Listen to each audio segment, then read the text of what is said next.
Rise up this morning, smiled with the rising sun. 3 little birds put by my doorstep, singing sweet songs, a melody that's pure and true. Singing, this is our message to you. Thank you. That's a classic. I love that one, man. It's a beautiful one. It's a great track. Get you up every morning. You get those days where you could just put the album on and just let the whole thing go, man. Yeah, just positive and uplifting. Yeah. And set you off on the right foot. I don't think there's music today that you could put a whole album on. I think they're all designed just by tracks. By tracks now, or even that. Everything's short, minute and a half, 30-second clip, in and out, bang, music bang. Music ain't music anymore, No, man. but that track, and also, you know what? Guys, I've seen guys fight over the music on sites before. This guy wants the Spanish tunes. This guy There's wants the four corners on a roof. But if you put on the Bob Marley track, everyone's jamming. Everybody listens. Everyone's jamming. Everybody around the world listens. That's the thing about it. It's so true. That's right. It is so true, man. That's amazing. But sometimes that happens with country as well.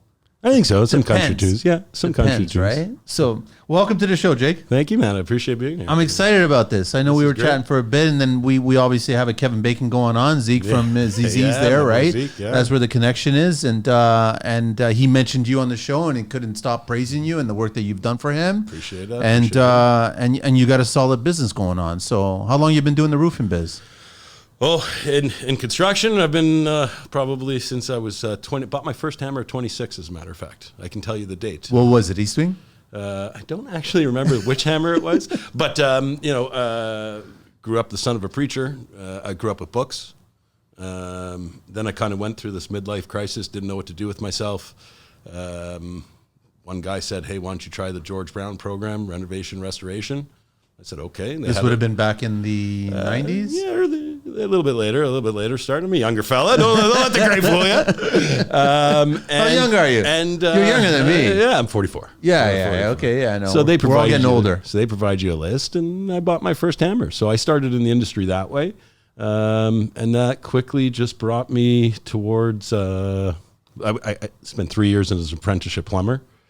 Legs blew out from previous stuff, and then wanted the first job off the tools, but I wanted to be in construction. Landed with one of the big 3 roofing companies.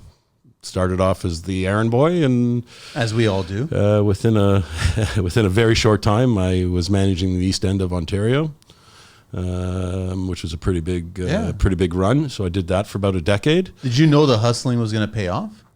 Was that the idea? No. That's just the way You're I'm not made. paying attention to that. I'm just the way I'm built. You give me, you give me something. I'm gonna go at it. I'm gonna do it, and I don't watch the clock. I don't care what the time is. Don't care what the weather is. I like to think of myself as the soldier. You give them a mission, and the mission is the mission. It doesn't matter what it is. And then one thing led to the other. You're doing a side job. Did a side job. Next thing you know. We have a full-on business, and then COVID came along. And for most people, had a very difficult time with COVID, and for me, it was fuel on the fire. It for a lot of guys in the last bunch of years, it took off, and it just shot to the moon. Yeah, a lot of businesses started during those times. Yeah, but the hyper growth was not where we're at. And it's funny that you brought up Zeke, and that's one of the things that I think made us click so well, is that not all these projects were money projects. They were difficult. They were tough tasks. They were, and that's what made it interesting. And that's what I'm in this business. I love the difficulty of it, and I love the hardships that come with it. But no, I know, we're getting ahead of ourselves, right? So I actually want to introduce you. Nobody knows who's on the mic just yet, right? So it's like Jake Aronson, or how you mentioned it if you're like in a Pirates movie with Johnny, right? Exactly. Aronson, right? MZL Roofing and Metal Works, because I want to get into the whole metal conversation as well too, because that's expanding, right? Oh yeah. And well, I would also say expanding by some shady players. Sure. They're taking advantage of the industry at that point. We'll get into that. www.mzlroofing.ca. Find them on IG under MZL_roofing. And then the phone number to reach them is 647-400-7663. check out those numbers, coordinate them with some letters, and you'll find out something. Just check it out on your own. Or email them at info@mzlroofing.com. I want to do a quick shout out to Danny out in Montreal. I'm wearing Doska Brick Lane Masonry. The old school guys are still working with them, which is great. It's nice to see, and not nice to see the 60, 70-year-old guys still on the scaffold, still laying bricks. So shout out to him. I appreciate that. Are you ready to take your construction business to the next level? Consider joining the Construction Life's Tradespeople Alliance program, TAP, where skilled professionals connect, collaborate, and grow together. Our network is built on mutual respect and the shared goal of always building better. As a member, you'll have access to a wealth of resources designed to streamline your operations and attract more clients. From a 30-minute assessment call with myself to expert consultations in business, finance, and health, we've got you covered. Your business information will be featured at www.theconstructionlife.com, complete with certifications, logos, and geo-targeting to help you reach the right audience. Promote your business with a 30-second advert across TCL's social channels and our popular podcasts. Get exclusive access to TCL networking events and roundtable shows where you can connect with other tradespeople and general contractors, plus enjoy TCL merchandise, member-exclusive content, and a spot in the TAP directory online. We're going to promote you guys to homeowners across Facebook groups. Don't miss out on this opportunity to elevate your business. Become a member of the Construction Life's Tradespeople Alliance program today and start reaping the benefits. Visit us at www.theconstructionlife.com for more details, or DM us through any of the social platforms, or text me directly at 416-433-5737 to learn more, and consider being a TAP member today. I got a world of questions, and I guess the first one I want to ask you is, I've always had this conversation with clients, with trades. Do you ice and water shield the whole roof, or do you just do the code? Great question. There's like it's a debate at that point, right? It's an endless debate that I think partially... I think it has something to do with how the building was built. Well, the envelope itself. Yes. The envelope itself, whether we're hot roof, cold roof, whether we're ventilating, non-ventilating. There's so many factors. So many factors. I don't also love the concept of synthetic underlayments. I mean, think about in a traditional, let's say, shingle aspect. How am I installing that? It's not a grip. I'm putting staples across anything, so I'm perforating the hell out of it. The heck out of it. Yeah. Exactly. So I mean, it's just creating a bit of a layer. But when it comes to more of the metal, as we were just going to go into.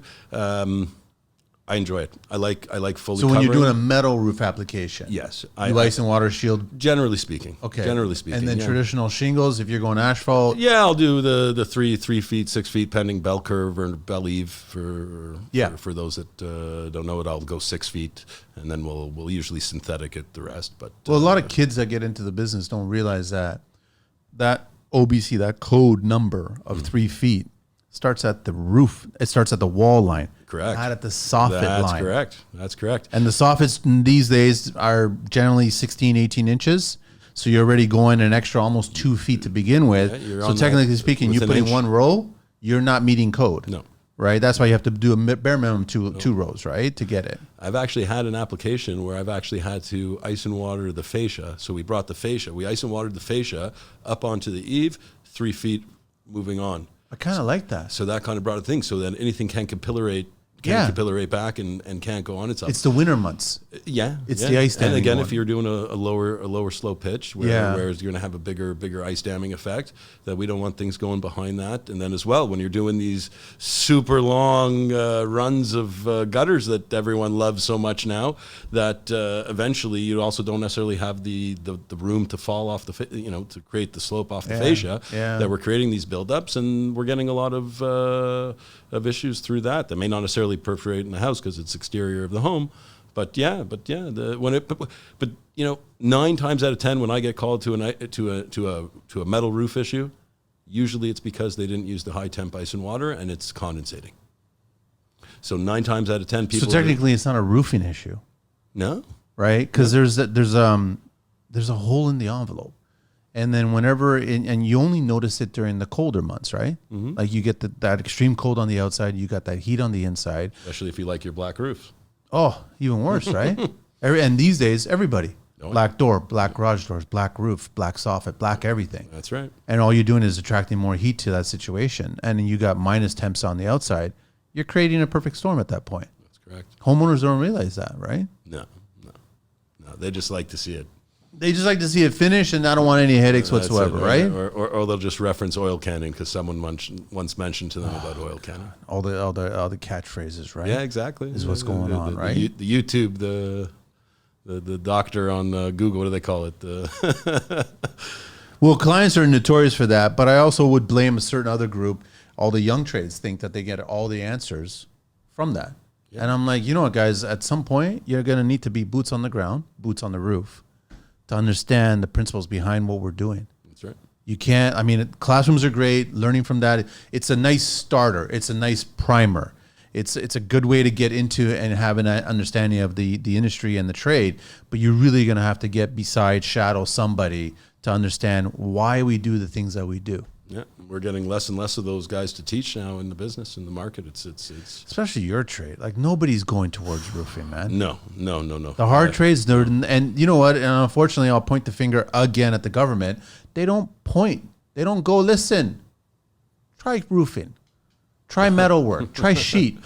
They don't point. They only do the glamorous ones. I forget where I heard the stat from, but someone once told me the stat in the roofing industry that for every 4 guys retiring, 1 is coming in. Yeah, something along those lines. We're on a general blanket. It's a 3-to-1 ratio on the entire industry, but you can't do that because, and also it's different parts of the country, right? There's different, like there's higher females in trades in the East Coast than there is in the West Coast, or definitely in Ontario. Right, yeah. So you have to look at the population, the demographics in each province, right? But it's also they're trying to figure out. I think Ontario is becoming this wild, wild west. COVID was a good and a bad thing where a lot of companies like yourself, you looked at, let's step up. Let's figure out how we can actually improve our business and make our business better. But a lot of people are like, there's a lot of opportunity here to take advantage of. Let's start a tailgate kind of warranty business and just like, we'll make a lot of money and we won't really have to care about warranties or insurances or safety or all kinds. Especially if your roof is completely ice and watered. That's what I mean, right? And they're all going to get weeded out over time, but then it puts a bad name on you guys. You guys are coming in already establishing good work. The stigma is difficult in the industry. And you guys are being painted a certain brush, right? Always. Like, it's not fair. Always. When I show up, generally, the people have a concept of what a roofer should look like, what a roofer should speak like. Jake, what should a roofer look like? You know what? If you ask your average guy, it's probably your toothless degenerate. Not to bash them. You're not kidding. Yeah. I'm not, but no, we're I do more with less. I've always found that in the last little while, especially through this COVID scene. It's not about how many guys I can get up there. It's never been about that. Some of the builders love it. They just love when it's an army up there. Yeah. Their higher quality will always come. I don't want to say boutique. It's not the term I want to use. But if you're using the guy who really knows what he's doing, he'll make up for 3 of these guys. He'll make up for 4. The interesting in the industry and the thing that we really need to promote is this education system from one guy to the next, that it's not I need to keep it because if I teach Junior's going to come and he's going to swipe that job for me and I'll never work it. No, that's never going to happen. If you're great at what you do and you're solid at what you do, you'll be able to pass that torch along. And the concept also within the industry that I think we really need to shuck is this concept of competitive spirit. It's not so competitive. It's who do I go to ask the question when I get stumped? And when you go to whoever's offering the information. Sure, right. I have my gurus. Yeah, I've had my gurus, and my gurus brought me out. A big thank you to Uncle Vito, as I call him, who definitely took me under his wing and guided me through the metal process, and he never left. And to this day, if you call, I mean, we don't see each other now much. An older. How old's Vito? Yeah, he's up there. I don't want to date. No, he's up there. He's a brilliant guy, a brilliant man, and when you have a question, you go to him. He'll solve it. And even right now, I tell you, if I pick up the phone right now, he's the guy that will answer. And those are the guys that you can build around. The guy that shows up, thinks he's the guru, and don't tell anyone the secrets, and But a little trick of the trade will go a long way. Will go a very long way. I've been saying on the show I don't know how many times now, hundreds of times, the government should be paying for a mentorship program. Yeah. Like we know the 3-to-1, 4-to-1, you can say 5 to, you can say whatever ratios you want. The fact of the matter is that more are leaving than more are coming in. That's just factual. Doesn't matter what city, province, in the entire country, more are leaving than coming back in, right? Coming in to begin with to replenish them. The issue is that there should be a program where the ones that are leaving, they should be, I like, as much as I said about Danny and Doska, I like that his uncles, they're in their 60s, some of them are in their 70s, and they're still laying brick. I like that, and I dislike it, because the truth of the matter is, I get that they're like, you know, what else am I going to do? What else am I going to do? This is what I know. This is what I love doing, all this other stuff. But in the back of their head, they also still need to provide for their family and have a nest egg to survive retirement. We don't know how long any of us are going to go. So they just continue to work, because what else am I going to do? I can make a few bucks here and there. But if the government can pay a program where we can get these trades that are highly skilled and have all these techniques and get them out of the business, technically not out of the business 10 years earlier, and then pay them as teachers and mentors and educating the proper information to the younger generation, we will do two things. We will attract more people into the industry, because they'll be like, I've got a Jake to go talk to, you know, I've got a Vito to go talk to, right? And I can hang out with. And then the second thing is, they're going to want to build a business. You know what I mean? And they'll really be hungry to be in the industry at that point. Right now, all we're doing is we're focusing on, you know, the DEI kind of stuff, like get a segment of the population to come into the industry, but they don't really want to learn this industry, especially the hard trades. None of them are going into bricking, stone, foundation, concrete, metal. They're not getting into roofing. They're definitely not getting into. They all want the glamour one, the finished carpentry, the tile setter maybe, right? And I'm like, that doesn't work that way. Fancy stuff. It's challenging at that point. Will they do it? I don't know. Like, because I mean, wherever there's an opportunity for the government to get into construction, there's an opportunity for the government to corrupt that opportunity.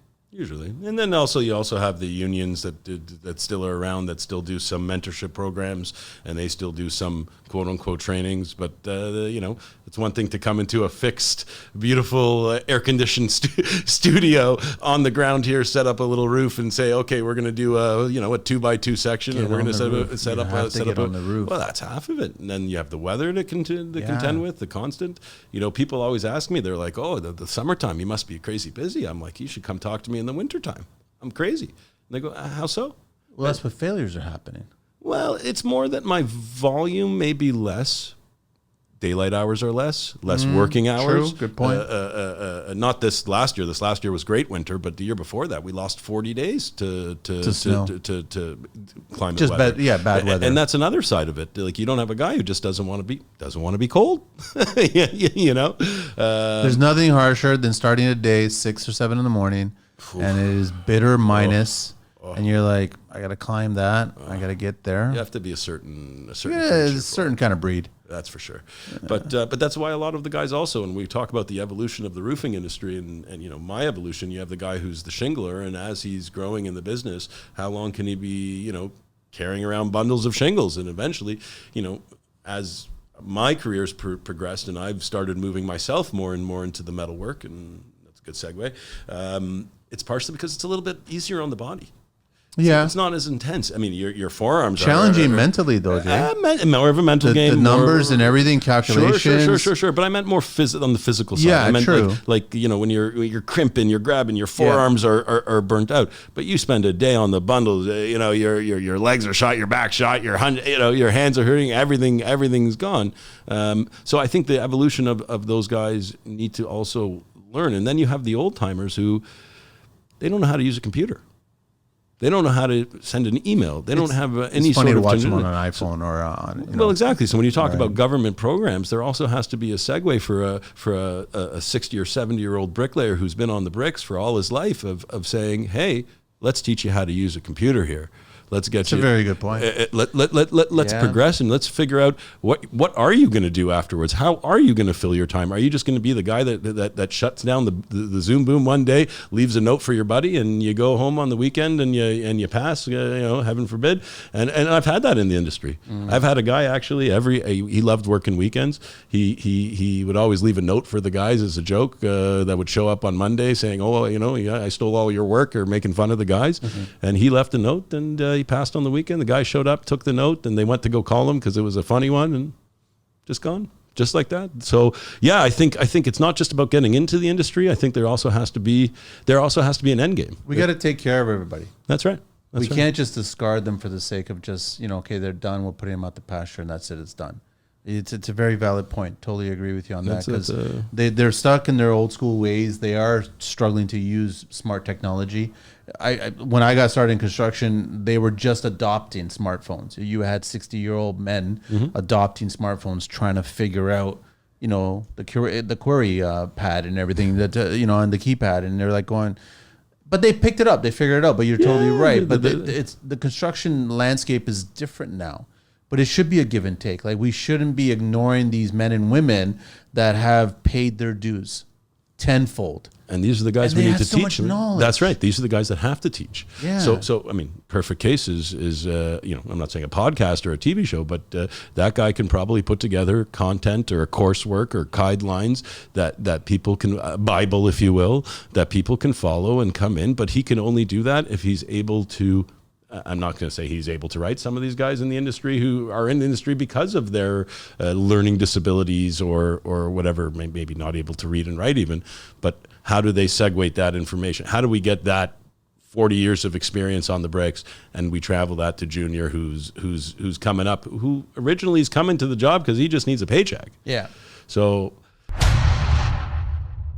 Three-way the world. These little puppies. I'm speaking from experience. I've actually installed these and I love these. Three-way prefabricated inside drywall corner. The first one-piece solution for perfect, crisp corners every time. With three-way, you'll improve your quality, save on labor, and cut down on time. Traditional methods require 3 tapes, lots of sanding, and high skill. But with three-way corners, they install in just a fraction of the time with fewer steps. It is adjustable for any angle, reinforced to cover gaps, and designed to blend seamlessly into the corner. Say goodbye to pesky touch-ups and hello to flawless finishes. Try three-way today and revolutionize your drywall game.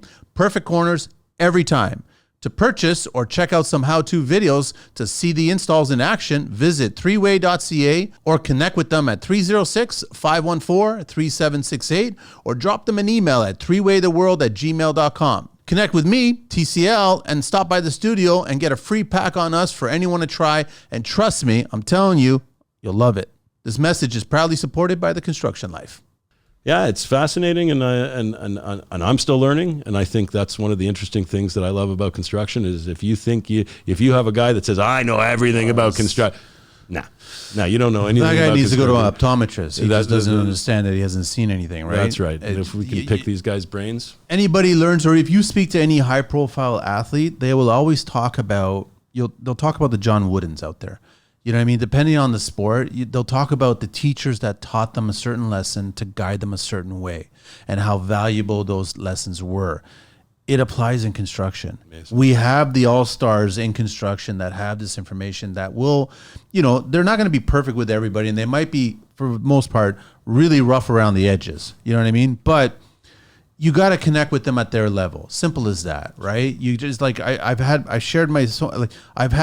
headbutts with older, trades, and they look at me like you're a young punk. This is back 15 years ago, right? And I'm still in my late 30s at that point, and they're like looking at you going, what do you want? Like, I don't understand what you want. But then the moment you start talking to them with their language, you start talking to them about where they came from, you have a better understanding. Like I did my homework. I know but that's how my dad was. That's who the friends hanging out with my dad were. I knew that group of tradespeople. I knew how they were. Were they politically correct? Hell no, they were not. They were just like, this is how it is. This is how we work. This is how we do it. But when you have that machine work, there's nothing better than having a crew that knows exactly what everybody is doing. And then they get there at the start of the day and it becomes a glorious day at that point. And then you really enjoy what you're doing. You love what you're doing because your brother and your sister next to you on that roof or on that job site understands where you're coming from and you understand where they're coming from. And in high risk, your life might be in their hands. Forget the work. Your life might be in that guy's hands. So it's the trust factor has to be through the roof, if you will, in terms of You know, when I show up to the jobs, I got to trust the guys that the ladders are set up correctly, they're tied off correctly, that if I don't jump off the ladder, that it's not slipping down the side, and the next guy, it's one guy needs to look after the other guy, and you know, that's not advanced construction knowledge. That's 101 that, like, as you said, as the new pups are coming in, they skip that step. They skip that step. They think they already know that step. Sure. Why would I worry about a ladder? You know. If you ever had a ladder skip on you, you become an artist. You start painting your whole life. You know what I mean? It just starts coming out of the woodwork. That's right. And you're like, you know what? Maybe you should be paying attention to. Maybe this isn't safety. Maybe this isn't stuck, you know? And you should never be by yourself on a job site. You should never be by yourself on a job site, because you just don't know. It could just be a simple thing, just tied up on a cord, and you just trip and you hit your head a certain way. Right. It's just the simplest of things could happen. And if you're by yourself, there's such danger attached to that, right? Terrible danger. And the really, I've got, like, it's funny. I'm starting a safety show this week. We're going to start recording, right? We're going to start doing a specific safety show. We're going to start educating the people. In all fairness, your trade gets attacked probably the most, right? Depending. It's all either on the top or the bottom. It's really collapses, cave-ins, or it's either on the roof, right? And the problem I have is that there's a lot of moments in roofing and the trade, especially in new construction, you can't do everything by the green book. You know what I mean? It can't be, there's, and what I don't like is I don't like inspectors that tell the trades, you figure it out. The construction is collaborative. It's a community. We all work together. If you're on that site, every project is a custom. It's a one-off. It's not an IKEA. You assemble and you look at instructions here. No, you have to custom make it, build it, put it together. So if you're doing things, you want to be safe. You want to try to figure out, but based on the book, it's not always applicable on how to be safe on that. So you have to get to the closest version of that. But that's when they show up at that time and they're like, you dropped it. Yeah. And then they start attacking you. And I'm like, listen, let's be fair about it. We're not trying to sneak one by you, you know, but you guys, I mean, you guys probably get looked upon more than any other trade. We do. And you know, one of the things that, as we were talking about that, one of the things that popped into my mind was years ago that, you know, concept 100% tie off all times. I show up to a roof and, well, how do I set off? Where do I start? How do I start? How do you start? You know, and then they started introducing cherry pickers. Man lift. So, okay, I can go up with the man lift. I can set my anchor, come down, set up my ladder, drop the rope, 100% tie off. I'm in tie off at all times. But if I were to come along and give you that bill, you would lose your mind and you would never use me. So sometimes it's this marriage between safety, actual processes and how we're going to get it done. But one of the things I love about, and I think will probably start happening if we can arrange it, is how's it done in Europe? Scaffolding. Yes, sir. And I 100% agree that it should be scaffolding. I think anything above the highest point of this window on the second story, anything should be scaffolding. Yeah, the framer uses it, the bricklayer uses it, the roofer uses it, the electrician doing the pot lights uses it. You can go down, but the question is, and this is where this is where the balance is going to be. Who's picking that up? It's always going to fall onto the client, right? It has to always fall onto the client, right? But the problem is the client is going to go to Kijiji, and they're going to hire somebody who's not going to do that, and then they're just going to hope that they can get it all done in one day and get out of there and not get caught. But that's when an accident might happen. But I 100% agree with you that I think it should all be done off of scaffolding. It's the safest way to do it. 100%. Bricklayers do it all the time. You know what I mean? They're like, can you imagine doing bricklaying off of ladders? It would be entertaining to watch. Yeah. I think I've seen it in certain countries, on certain memes, on certain videos on social media. Some off pump jacks, I think. Yeah, all kinds of stuff like that. But I mean, yeah, I agree with you. But it's a cost thing at that point. When you guys are, in all fairness, you're not making loads of money. There's not a huge amount of markup on that. The material costs X amount, the skill and the labor and the workforce, the insurances. Oof. You know what I mean? Like there's so much insurance on there. Then there's the actual worker, like the workers insurance or WSIB at that point, right? You guys are the highest risk, right? Yeah. And for good reason, because we have those slip and falls, right? And then they can be catastrophic. That's the bad thing about it. But you have to educate the consumer.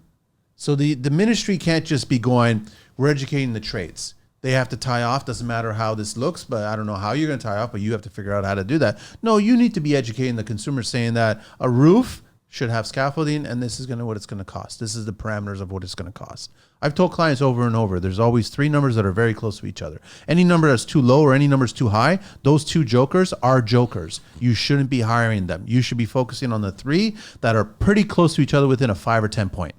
That's the number that it is. Those are legitimate tradespeople that have set up legitimate businesses, and you should be paying attention to those. But they don't. As soon as they see or they get a waft of that low price, they're like, well, that's what we want to pay. And they were pushing that initiative a few years ago was that they wanted everyone to have working at heights. The carpet guy, they want him at heights. They wanted the electricians working at heights, and all the guys were fighting it. And then one site in Woodbridge, one Sparky went to go put up a light in the upstairs hallway. Yeah, went over the railing. So the concept is it's not like, even though you're an interior guy, you still have to understand what is a height, and the height may be 8 feet, and maybe that first door, it may be 4 feet the railing or whatever the railing heights are. The second you're in that danger, you have to be able to recognize that danger and that culture and that concept.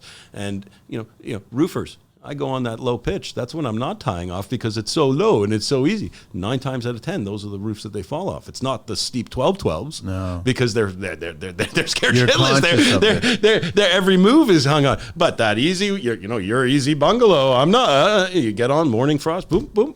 There you go. They're on the ground. So I always talk about perishable trades and perishable tradespeople.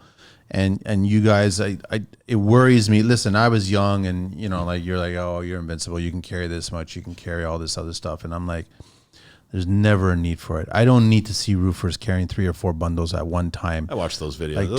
Just don't be stupid, because just the compression you're putting on your lower back to begin with, and then if you misstep, you misplace your foot or something like that, you're gonna cause chronic pain for the rest of your life. Yeah. Just to show off for a video, there's no point in doing that. And I told you, when I started this, I got into roofing because of my other injuries, where I just said that I had to put my brain power to this, that I can do this in an aspect that didn't require lifting 3 bundles, that I had to put some brain power and some thought power, where it's not just brute strength, and as a lot of these guys think that I just come and I'm going to smash. They think we're lazy or something. We're like, no, we're just smart because we don't want to damage our body. I remember my dad having a hard time getting out of a chair, and he was in his 50s when he passed, right? So it's like, listen, I don't want to be, I'm almost 53. I don't have a hard time doing anything, right? And I'm glad for that. Like, you need to do your stretching. You need to just figure out how that ties to the safety, full circle. That ties 100%. To the safety. And you can't have these guys walk on the site, give them that 5-minute safety speech, and suddenly gives them common sense of what is a potential risk and what is a potential danger that they need to avoid. Yeah. So there's a lot of education going on, but I think that if you really listen, it's an amazing trade. When it's perfect, and like the day Mother Nature's great and the crew is great and everybody's working together, and the objective is there, like you mentioned earlier about being a soldier in a task and achieving that goal. It's like the best, man. Love it. I love watching it. I could sit there. It's like, I don't want to change this channel. I totally enjoy watching this TV show. Like, this is real construction life. I love it because I see how much that crew respects each other. And you really got to have that if you're working in downtown Toronto. You really got to have that mentality when you're going into some of these projects. It's super tight. It's super close. It's difficult neighbors now. That's a big popular thing I'm coming across these days. Is everybody's vocal? Well, it's not vocal. Everyone's looking for a leg. Oh, this guy's building a monster house next to me. Well, if I hold out, they'll slip me something, and we'll let those guys on our side, or we'll let them use, Yeah, but technically there's a law where you're allowed. Yeah, but people still have to live there in the end of the day. Yeah, I'm not the guy that lives there. I always tell people that I'm not the guy that lives here. I'm not the guy that how does this color look? I don't have to live with it. It's the worst question you can ask a tradesperson. Don't ask tradespeople what their opinion about what you've chosen. That's right. It's your home. That's your style. That's right. It may not be theirs. I can tell you that it won't work, or it won't go together, or stuff like that. But here's another question. I'm just curious because obviously I've been seeing a lot of metal roofs coming up. There's different versions. We're in Canada. I don't think we need to start knocking off the metal versions of terracotta tiles. That's just my opinion. It doesn't work in our climate, but now they're getting them into darker tones, browns, dark browns, blacks, and things like that. It just doesn't work for me. And then when I see a soften and fascia and eavesdrop white next to that darker tone, it doesn't work for me. I think that you missed the boat on where you started and stopped. You should have done the whole eavesdrop. And it's like, I think that's all part of the roof package at that point, right?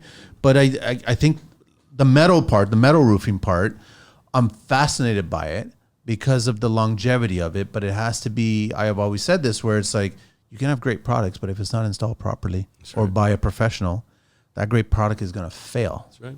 Look at the corrugated steel, for example. A lot of people use it. A lot of people think it's great. A lot of people think that there's zero maintenance involved with it. But we're also dealing with a pre-painted item. Yeah. So it may not necessarily fail in terms of the steel itself, but eventually it's not going to look pretty. You have to repaint it.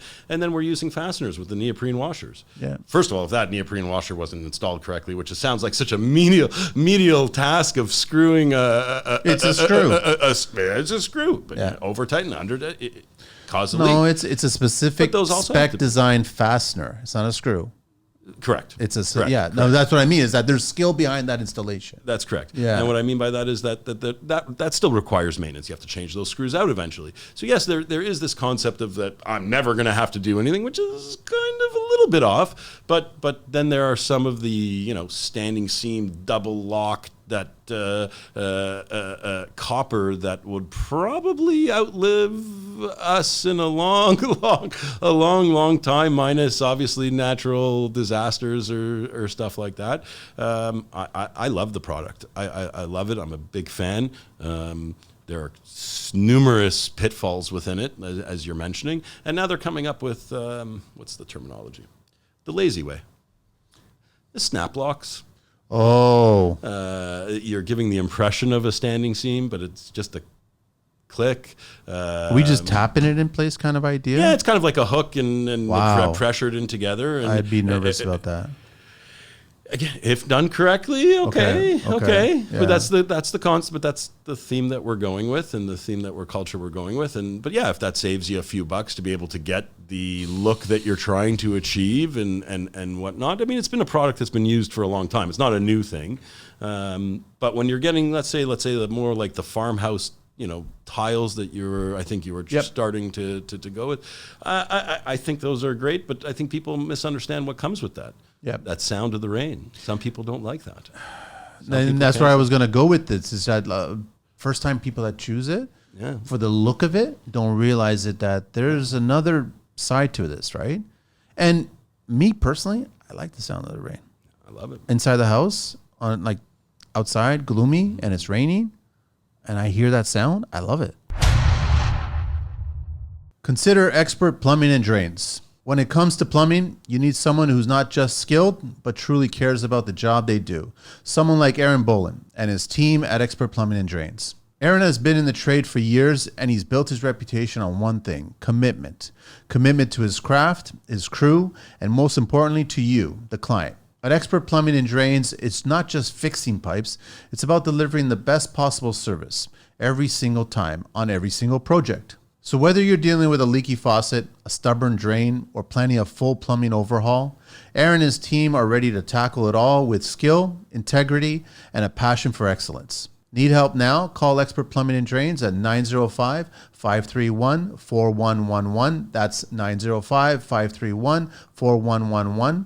Or visit them at www.expertplumbinganddrains.com and on social media at Expert Plumbing and Drains Canada. Experience the difference of working with a team that's dedicated to getting the job done right.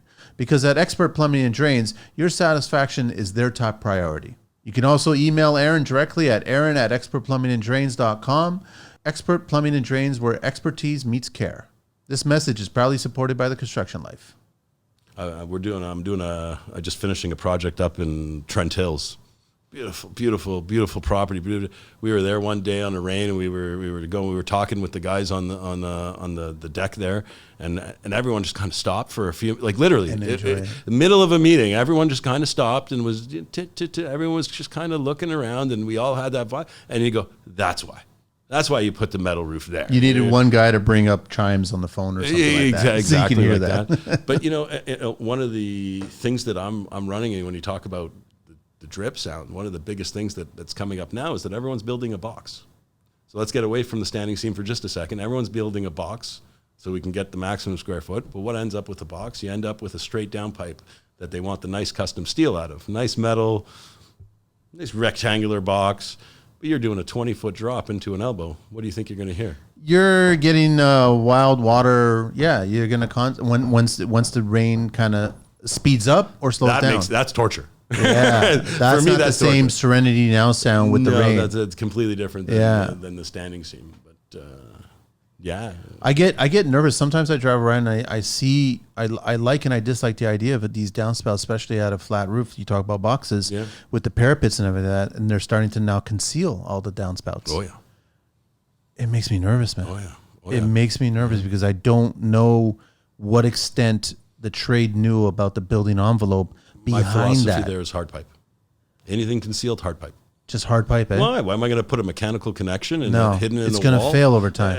Inevitable. Yeah. So my rule of thumb, whenever I see all these concealed right there, concealed out by other, hard pipe by other, hard pipe by other. Am I like, Jake, am I crazy? I was in Japan, and I love Japan.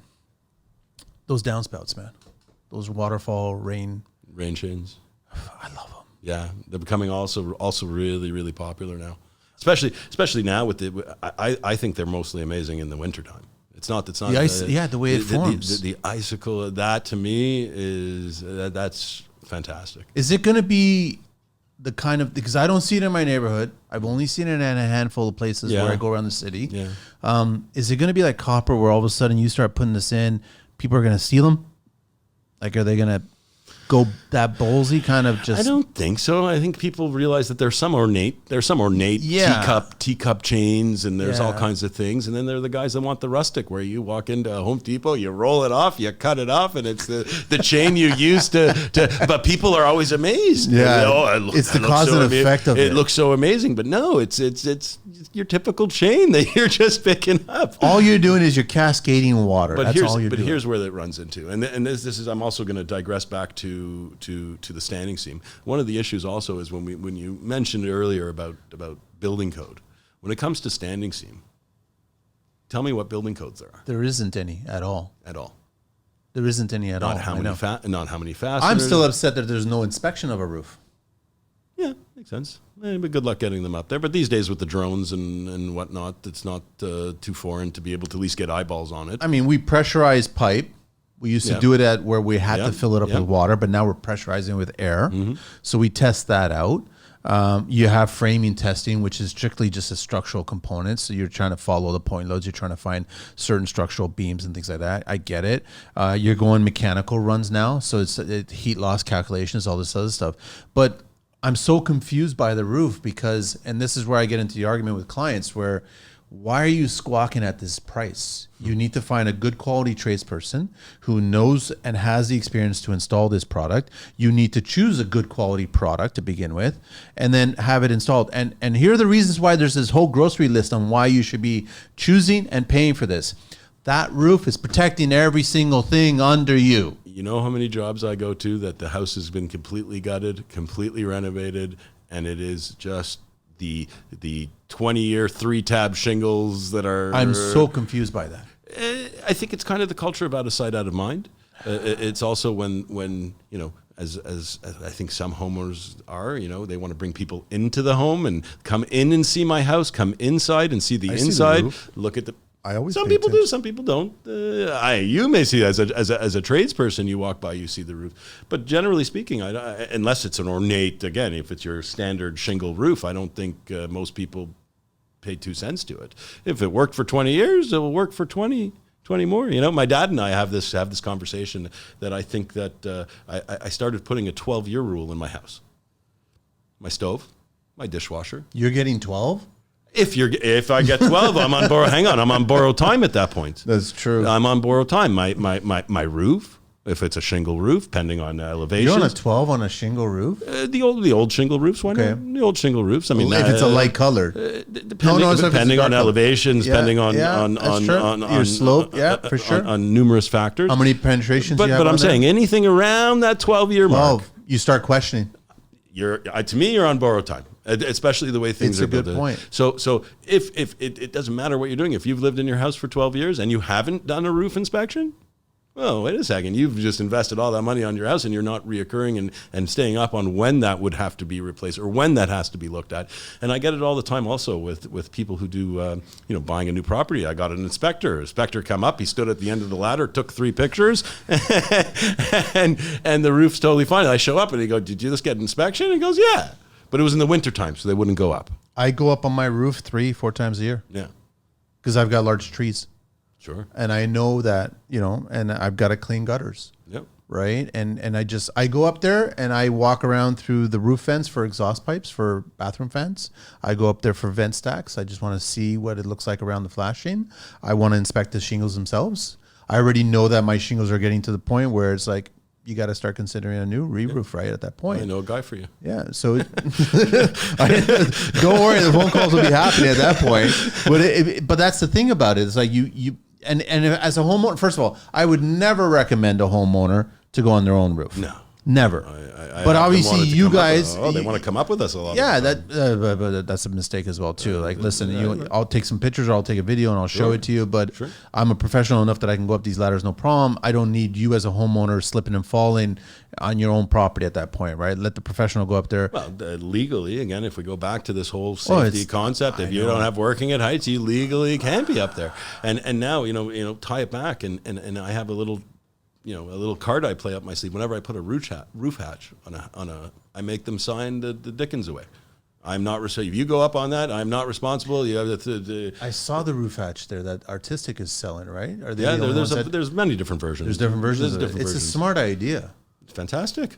Yeah. Fantastic. But you're right, though. They'll be like, let's go up to the roof hatch. Let's go on the roof. Oh, yeah. Or their kid goes up there. No. If I'm putting that in, I am not, unless you are a certified, trained, I don't want to say professional because that's not the case. You don't need to be a professional. Just certified and trained. You're just certified and trained, then you understand how it is that there should be a harness with a lanyard at that position at all times, and that anyone goes, you need the permanent roof anchors. Once you get up onto that roof, what are you anchoring to? It's a finished roof. Oh, if there's a chimney, you can hang on to that. Yeah, it's an old roofer's tale. Just tie it around the chimney. The bricklayers will save us. Well, the problem is that when you go to the chimney, you see all the mortar joints are all cracking. You're like, I don't know. It's a good idea to be leaning against that thing. All the time. The deterioration on the bricks. It's you gotta be aware of your surroundings. You gotta understand what's going on. But as you said, 9 times out of 10, when I come to a leak inspection, it's your penetration, your stack. Yeah. It's not necessarily the fields. Fields don't just magically deteriorate, but it's exactly that. It's those plumbing penetrations. And now, when we're talking about mechanical there for a second, about them bringing that through the roof. Now it's becoming way more pop. Again, we're back to these squares. We're not popping these out the walls. And if we go back to the downtown conversation, how we pop it. So everything's coming through the roof now. So now we're getting I get a huge amount of condensation leaks just based because everything goes through a stack jack, like a metal cone. Yep. Everything goes through these metal. So I've shifted away from those. I've shifted away from a lot of those. And people, and again, I love what you're saying. Who foots that bill? The client foots that bill, because I bring them a scenario where we have to say, if I'm bringing the heat from your stove up to the roof to just let it, with no collar, permeate into the metal. What are we talking about? We know what's going to happen. It has to be elevated up and out to the side with a drip out the side. And I do this all the time. I've done this. I actually had an engineer who put stack jacks in, and he was just perplexed. He couldn't understand it. I've been doing these for years, and my house leaked. I came in. I put in one of these different stacks. Haven't heard from him since. He loves it now. Every spec that I've seen from him ever since comes with the tower. It's usually the case. That's what happens. Tower, 2 foot above the roof line. We're bringing it up outside of the roof line, outside of the actual roof zone. So we're back into the cold space. Let it disperse out the side. It's the only way to do it. But what is that? What's it great? $35 versus $200 for the stack. That's where it comes. And when you start explaining that to clients, they'd rather see that on their flooring or their. I see it all the time. I find that it's I've always been fascinated by new technology of old ideas. Like you're more than versed enough to understand a typical exhaust termination coming out the sidewall, or even just for that matter, a roof one, right? It is just a flapper, right? The old days, it was just a metal flapper against a metal base. And what would you get? You would get that ding, ding, ding, ding. And then all of a sudden you see someone who puts a little neoprene gasket around it. And like little things like that. Like there was another one which is discontinued now, a drywall exhaust that had a foam ball in it. So the foam ball would just kind of saddle itself when it was not being used, and then it would move away and let the air go out. And I'm like, this is a great idea. It's quiet and it's functional. Bigger concerns for me are dryer vents. Yeah. Dryer vents, when you talk about that flapper can't be in there. And then but people just double purpose them, right? And I'm like, that's not an actual dryer one. And it scares. That's a huge fire risk. I mean, and again, if you were sitting here talking about whipping out a torch, and now we're torching the roof, and you've been pumping lint into that roof for years. I've never built with a corrugated flexible liner to the roof line or to the wall line. It's always been hard galvanized pipe. Thicker gauge pipe. Yep. And if it's a dryer, there isn't a single screw used through the whole thing. It has to be above the roof line. The concept, again, how many times have you been you pop your head into an accident and you see it just dangling below the roof? Kills. We know what happens here. You're just creating this humidity inside there. Your plywood underneath, hopefully it's plywood, is all black now. Like we know what happens. It's like as tradespeople, we probably were not paying attention to science class, but we're experiencing science class every time we go to a job site that has failed. Full circle. Your 100%. Roof is complete. Full circle. Your roof is completely ice and watered, and it's dropping by, and it's dropping underneath there. It's even magnified by. So go back to the clients. We're like, do not question the 3 quotes that are all in the same neighborhood. Sure. These guys and girls know what they're doing. They're educated and experienced enough, and you should be listening to them. If you just see that magical unicorn number that's really low, there's a reason why it's really low. That's why I love working with the builders. I love working because they are, like, for the most part, a lot of builders are getting. They have an idea. Like a gentleman like yourself who has a concept, been around the construction. They have a concept. When you start trying to explain it to a layman who, like you said, is just Wikipedia'd it and Googled the crap out of it and found some article from who knows where, as opposed to you and I having a conversation of which stack would you go with? It's not even a question. So that's what I love about the builders. That's why we should start our own construction Wikipedia. Oh, yeah. And we all contribute. Eh? Yeah, that'd be amazing. No, that would be amazing. Are you kidding? Yeah, but then we have to start telling the electricians not chiming in on the roofing kind of thing and sticking your, keep the stick on the ice right there and there. Don't be chiming in. This past weekend, a baseball tournament, I was 2 of the guys on the team are Sparkies, and we joke all the time. I don't know, the greatest guys in the world, greatest guys in the world, but I don't know why they always get tanked on. I don't know what it is. Because they created their own stigma by not sweeping up. Is that what it is? Right? That's just the bottom line. One guy, one time? That's it. It was just one guy who started it. He was like, he saw the little offcuts and he was like, I'm not going to sweep that. Yeah. I'm going to leave that. Yeah, I don't know. So what's the stigma of the roofers then? Bad roofers, I guess, would be leaving all the nails in the gutter, in the eaves trough. Sure. After you finish the job. And then they're like, it'll wash away. I get that question all the time from clients. Oh, I found 4 nails after you redid the roof. So then I start doing the math for them. I said, okay, how many nails do you think we just used? How many nails were previously on the roof? So if we're doing 6 nails per shingle, there are 21 bundles per shingle, 21 shingles in a bundle, time plus all the ones we removed. So we're talking about 50,000. So you're talking about less than a point of it. And then they kind of look at you and go, yeah, but there's a nail in my There's a nail in the driveway, But for the most part, you guys will get the blower out, or you get magnetic. You'll get the magnetic roller out, or whatever. Sweeps, yeah. And there is a chance that you're right. It's 0.00001 of a nail that you're gonna have, and that one will ruin you. That one they're not. I know, but they're not color coded, so you can't catch them somehow. You can't. They're like they just disappear. They get stuck. They don't come out right away. Takes a rainfall or two. Yeah. But it's the ones that I see that are just like they leave it in the eaves trough, and it's just. But that's what separates guys from other guys. Is the care, and that's if you get that call, it's not necessarily just another homeowner shitting on me and trying to get it. No. This is part of the bit. Yeah, that one nail. Don't worry. we're there to clean it up, and that's Yeah, part we'll of come back. Thank you for finding it. We couldn't find it. Of course. We had an Apple tag on it. We couldn't find it. I don't know why. I got stuck in the signal. You know, but yeah.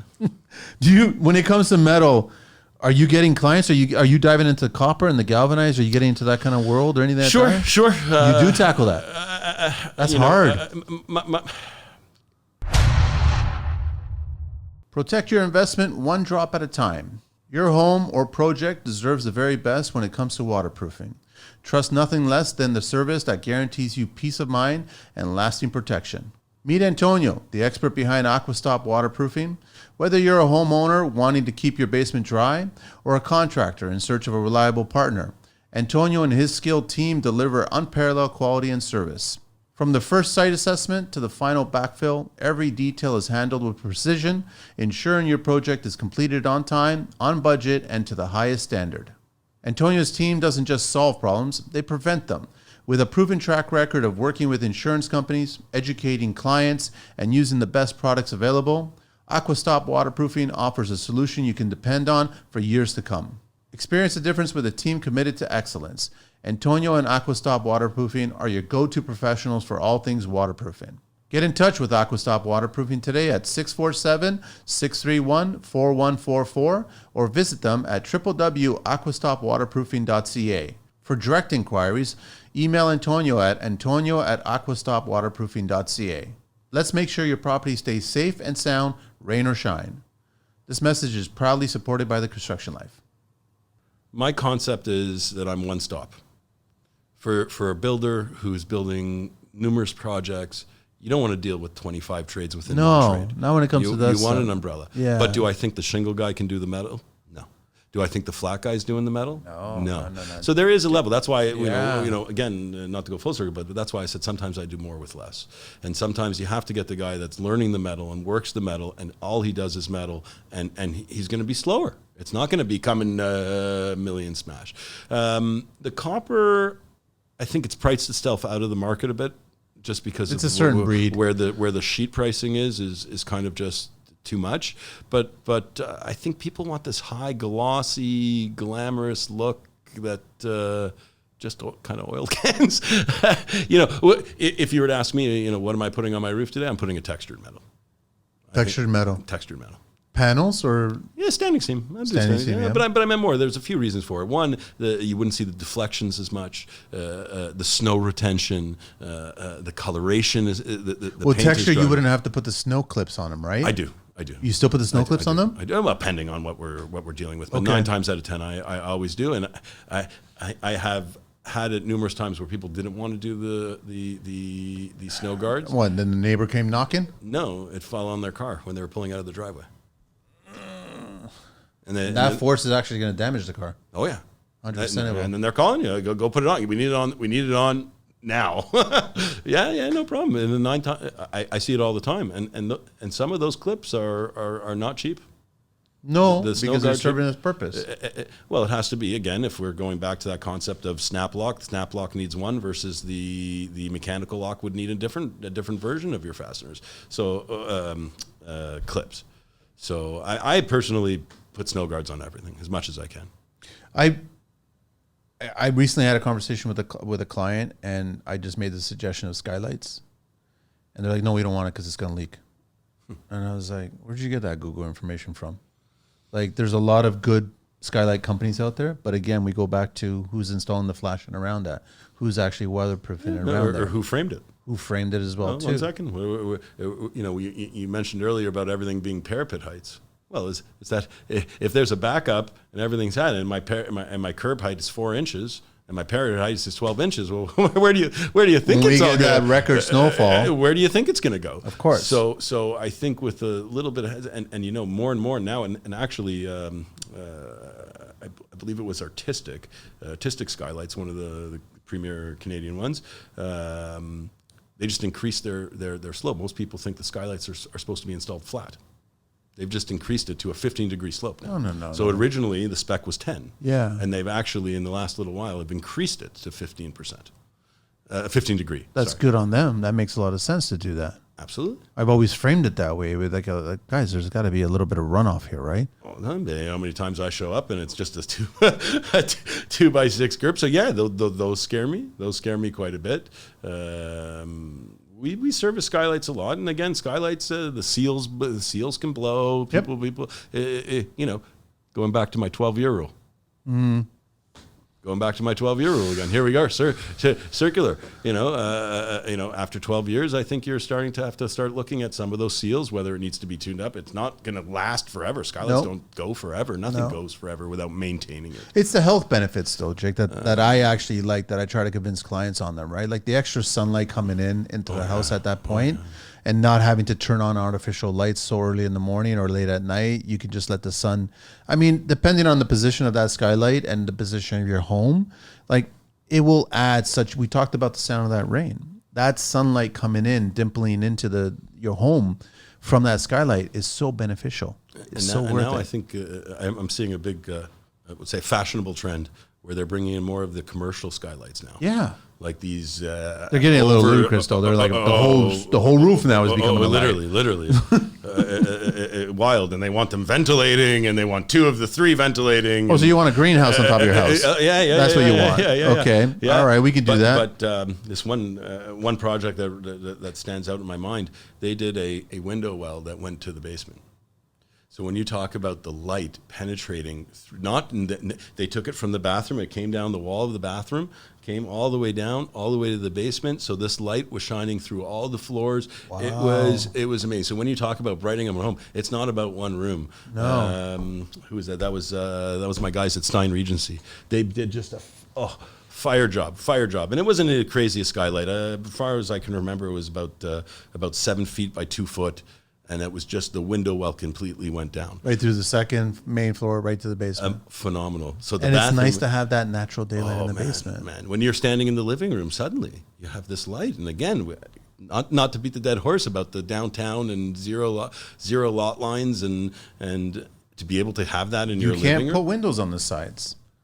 That's the biggest gripe about. And then we do sun tunnels every once in a while. I think they're not as popular. I'm not a fan of them. They look more like a light to me. You know, some of them actually have lights in them, in the actual tunnel. Are you kidding me? Yeah. I thought they were all designed with just metal. With reflective. Yeah, some of them actually. They put a light in them? Some of them do. See, to me, they look like a big pancake recessed light. Yeah.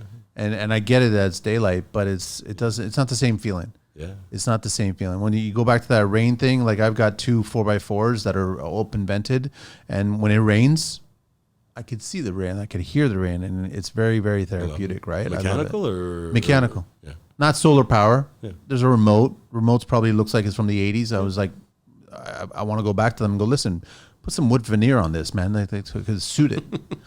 You know what I mean? But yeah, no, there's a lot of benefits, but then I go back to it has to be properly installed. That's where I go. I'm such an anti-DIYer. You know what I mean? Like, don't be talking to anybody saying that, oh, you're a homeowner, you can do this yourself. You can cut a hole in the roof and do it yourself. No, you need to hire a professional. Simple as that. Like, what's the fear of hiring a professional? I think in my industry, I think it's just the stigma. The stigma of the roofer, the big bad roofer's coming, and I gotta be tough with this guy, and maybe I gotta. They're gonna take advantage of them at some point. No, then again, I think you take my look, the shaved head, a little bit, muscular build, and the people find that it's called men aging. Yeah, no, but it's not just that. But again, that's. The stigma of what they see flying down the road with a couple of ladders and, shit falling off of the back because no one actually cares to put a net on the back of your truck anymore. And there's a difference between that and the way I think that we show up personally. But I'm curious about, because this never gets talked about, but I mean, when we dump out all the old, there's nothing that can be done with this stuff, right? It's all petroleum-based product, but it's already extended its life. Yeah. It's useless. It can't be recycled. It can't be chopped up. It's just landfill, right? That's like, but nobody talks about what. I don't know of any country that's doing anything with. Some of the metal can be recycled. The metal, but asphalt, the asphalts, no. The asphalts, no. And that's a big problem. Yeah, that's because it's such a large volume of stuff. But the thing is, you can't do anything with it. No, there's a great product now that I've used a bunch of times that they actually recycle tires into. Into the exercise mats. Yeah. Plytech. I love it. I've been to the So they were using those for roofing. Yeah, and they still told me based on how many, it's staggering how many tires that an individual in Canada goes through in their lifetime, right? They're only denting the market something like less than 20%.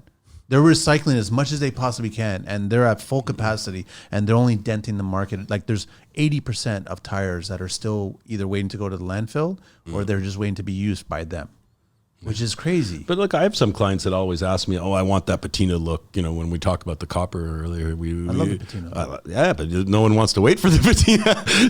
So, No, naturally, how long it takes a decade? No. Depends on everything in my world. Depends on elevations and weather and position and everything. Yeah, everything always depends on that. But yeah, a good solid few years, and that's why whenever I do repairs and seams on that, it's not going to match. No, you got to tell them that. But that's when it comes to that you have to actually, you have to be that little bit of a hoarder when you're removing some of those nice jobs where I'm pulling out all these valley flashings that are still in theory really good. They're beautiful copper. It's still integral.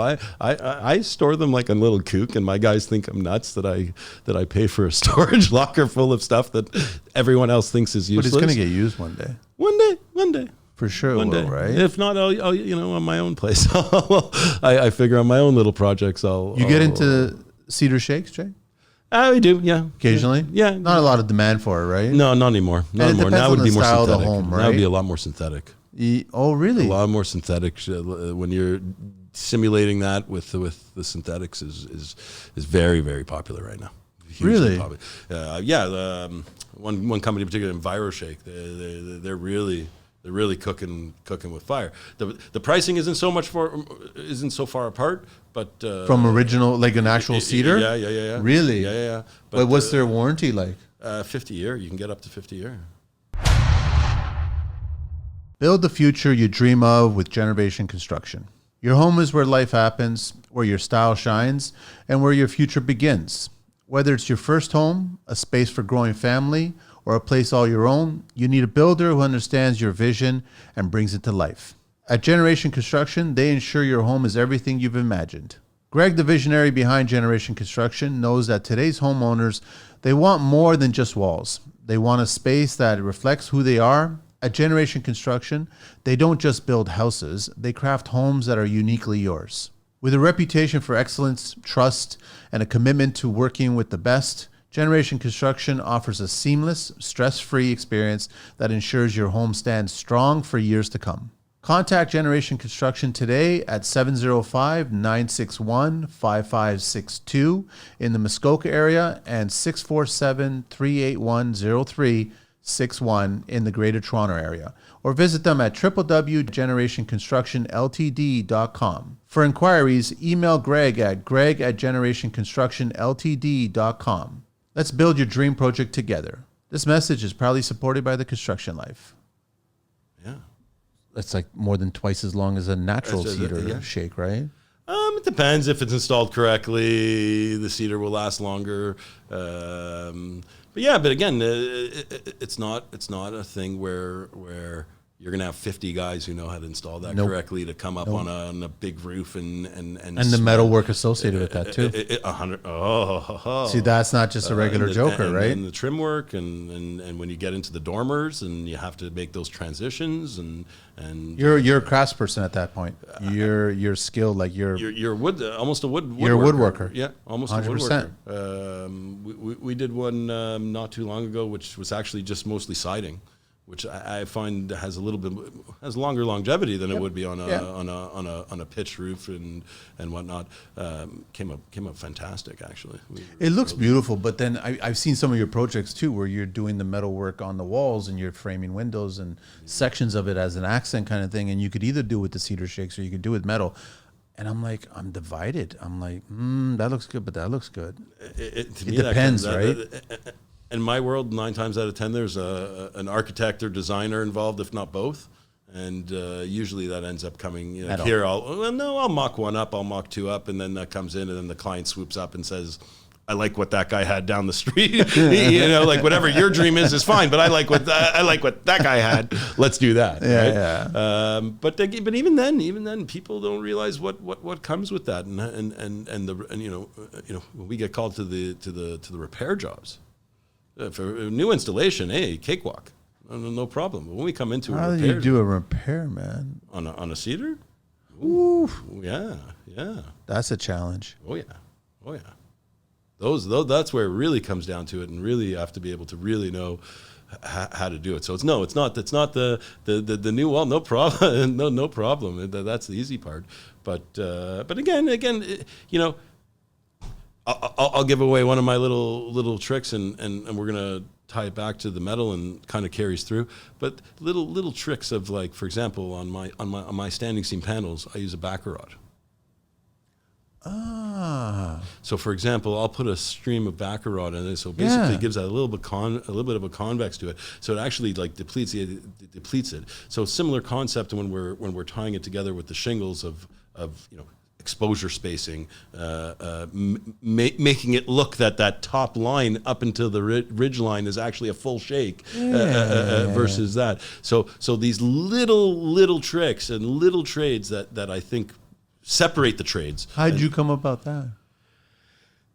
Were you just tinkering? Uncle Vito. Vito. No, it was a Vito. No, it would have been. No, I didn't invent it. I didn't. No, I know, but it would have came across your purview, right? You keep getting tasked with certain things. You get brought in. You're brought in because the last job I did with this guy came out X. You need to separate yourself, and you need to figure out how to separate yourself. Yeah. So then you start going to town on little. You know, you start diving in. What will work? How will that work? You know, you drive around Toronto. How many fascias have you seen that are just going? Why is that? You're using a fastener. You're not hooking it at the top, right? So I just did an oversized, almost 15-inch fascia, where we've pulled it off beautifully on the concept that we went thicker gauge. We didn't go with aluminum. We went steel. You had to. We went 22 gauge, 0 fasteners. 0. All hidden? No, hooked on the. I mean, you set your bottom hook and you set your top hook. What did you say? 15-inch? Yep. Yeah. Oh. And we hook it at the bottom. We hooked it at the bottom. We hooked it on the top. And obviously the length. You went the whole length of the fascia. Yeah, we went with, because you're rolling it right there on site. We went with 10 foot. No, those were just off sheets. Those were 10 foot, sheets. just 10 foot sheets. 10 foot sheets, 10 foot planks. That's impressive. Yeah, we really. So again, did I invent that on my own? No, but 9 times out of 10, do guys have the clip to make the punch that if I'm going to actually use a fastener, that it's actually going to be not perforated in the metal? So then you're denting it here, you're denting it here, you're denting it here. You look up that fascia, and then you just. And then it gets warm, then it gets cold. Expansion, contraction. It's a live breathing identity, and that full circle stems back to the breathing aspect of cedar. The movement. You get the client saying, "How is metal breathing? Metal doesn't breathe." Oh, what's behind the metal? A wood house. What's that? Yeah, exactly. So does the wood breathe? Exactly. Yeah, okay. Exactly. Well, that's what's moving, right? Exactly. No, we go back to science class. Totally. And you guys are figuring that out. So yeah, like stuff like that. That's and you know, I didn't give you a secret that the guys don't know in the industry. I just think that the guy coming up would never. They would never. They'll take time to get to that point. Yeah, simple as that. But the idea of sitting at home, building one on the table and playing around with it, or the origami, or figuring out how to make that flashing deal out of paper. Yeah. And just playing around with it. They'd rather go home and I don't know what. I mean, that's one of the things I love about the roofing business. I'm curious, what's the most amount of layers that you've ever come across? 9. 9? On a flat roof. 9 different roofs on top of it. Till we took it down. How heavy would that have been? Shingles, I've had a couple of shingles plus a slate, and then I had. But even 9 on a flat. I had cedar underneath. Oh man, that was a tough job. Literally, it was. I've got pictures of it like this. It ended up being like that. It was 4-ply, because again, each layer is not necessarily just a 2-ply. It started off with a 4-ply, then it went to a 2-ply, and then they did a 2-ply on top of it. And then they finished. Yeah, it was just to save the client money from the disposal. Kind of well, thing? again, we don't know, right? It could have been a cost thing, could have been a hack thing, could have been a client thing, could have been a demographic. They just had nowhere to throw the stuff, nowhere to get it down, know how to get it down. How do you handle that when you get on the site? Because you don't discover that until you start doing the job. Look, every job you can look at a plan all you want, and you can spend as much time as you want in the planning process, but until you get live, until you get onto the site, and again, some of these are, like you said, you got to soldier through it. You can't show up. I had one wall, I actually had to almost reverse engineer it. To get to the base? No, because of the positioning of how it was, of how they wanted to get the combustibility, the 5CI. Okay. We actually put the corrugated up. We put strapping up, corrugated, and then they started building the walls, and they refastened it backwards. It was one of the wildest things I've ever put together, done, been involved in. It came out, worked fantastic, but how the heck would you have seen that on a drawing? You would have never figured it out. You would have never figured that out on a drawing. You would have never put that together if you didn't have a team of guys where it came with the builder, the carpenter, and the roofer actually have to come together and actually have to work as a team and actually put it together. It wasn't me coming to solve an issue. I could take all the credit in the world, but if you didn't have the right team in place... It was a few of you guys. Yeah, it was a team effort. What was this? Would it have been a laneway project? Yeah, or? Yeah. That's why. Yeah, exactly. You got it. That's where the new guys need to learn, not start. Uh-huh. That's where the advanced class is going on. That was a crazy one. So the first floor, they framed the floor. They left it for us kind of out of spot.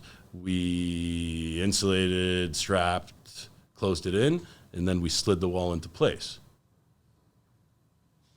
Right? You had I know exactly what you're talking about. And then when we got to that second floor, we couldn't do anything, issues. It was like, you can't just fly in the air. You can't just fly in the air. And that's where we started coming up with this concept of we're going to take that last piece of framing, frame it up with the strapping.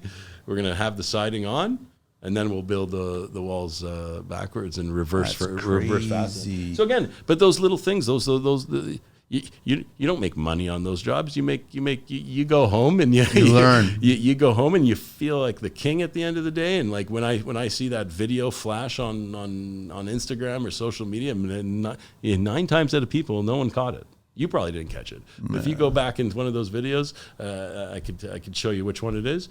You kind of see it as their progression. When you see the progression shots, you'll see that there's one wall. It's kind of like you just see strapping hanging out of the air.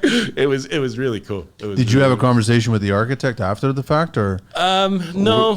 Were they impressed with the fact, or? I think that's where the builder kind of takes the glory there, and I'll let them have that moment. But no, that's personal satisfaction. They're looking at the crew and like, who's the skinny guy that did this, man? There's no way that. No, we had neighbors, we had guys down the street coming down saying, "How did you guys get that wall done? How? Yeah, we need to know. We need to know." Now it's going to come up all the time, and you can now, but now you know how to do it. I've had one walls where I actually had to stand them up. We had to standing seam. We did first floor. We installed it on the ground. They stood the wall up. We had to come and same concept. They had to frame that second floor wall, built it on the ground. We had to stand it up.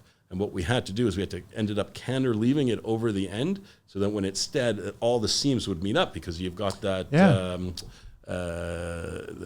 joist basically. You have the joist space because you have the ledger of the second floor. Yeah. And we had to accommodate for that because that wasn't in place. You're building an extension. Exactly. So we put a drip edge.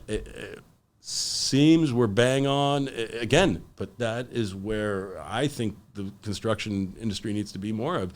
That wasn't the roofer alone. Again, carpenter had to work with it. The GC had to be there. He had to have his own laborers there. We had to have our guys there. It was really a team effort, which was also some of the fascinating things. And now we're starting to see that aspect a little bit more and more. No, we're going to put this on the ground. We'll crane it into space, and then you'll have to make those final little connections. Make the tweaks. So, but then you're dealing with urban. You're dealing with city. Everything's tight now. Everyone's right butt up against each other, right? Yeah. You can only imagine in Europe, like with homes the way they are, they're all right next to each other. Like your neighbor's wall is basically your wall. Oh yeah. And they're also 5 stories in the air. Yeah. They're not here. They're all low. You walk through the streets of say Prague. They're huge. They're huge. Love it. How many guys you got in the crew? We fluctuate, like I said, in-house guys, and then when we get into some of the specialty work, we'll sub when we need to, and we'll bring in who we need to when we need to. But we fluctuate anywhere from about 4 to 8 guys, depending on the season. But again, like I said, I do more with less. My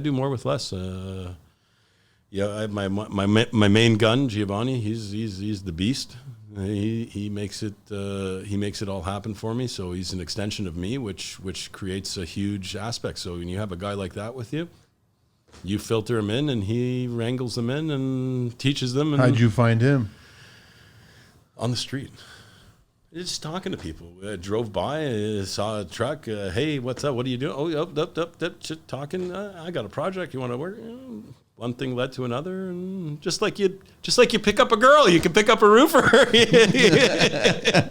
The right pickup line goes a long way. Literally. I was just having a conversation yesterday with a pretty established builder, and he was telling me, we were talking about old school guys. Yeah.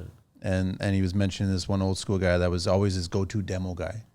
And he's passed on now. And but he was like, I remember him. He would always do the job. He was always the go-to guy. He loved doing it. He wasn't the healthiest guy ever, right? But he lived a hard life kind of thing.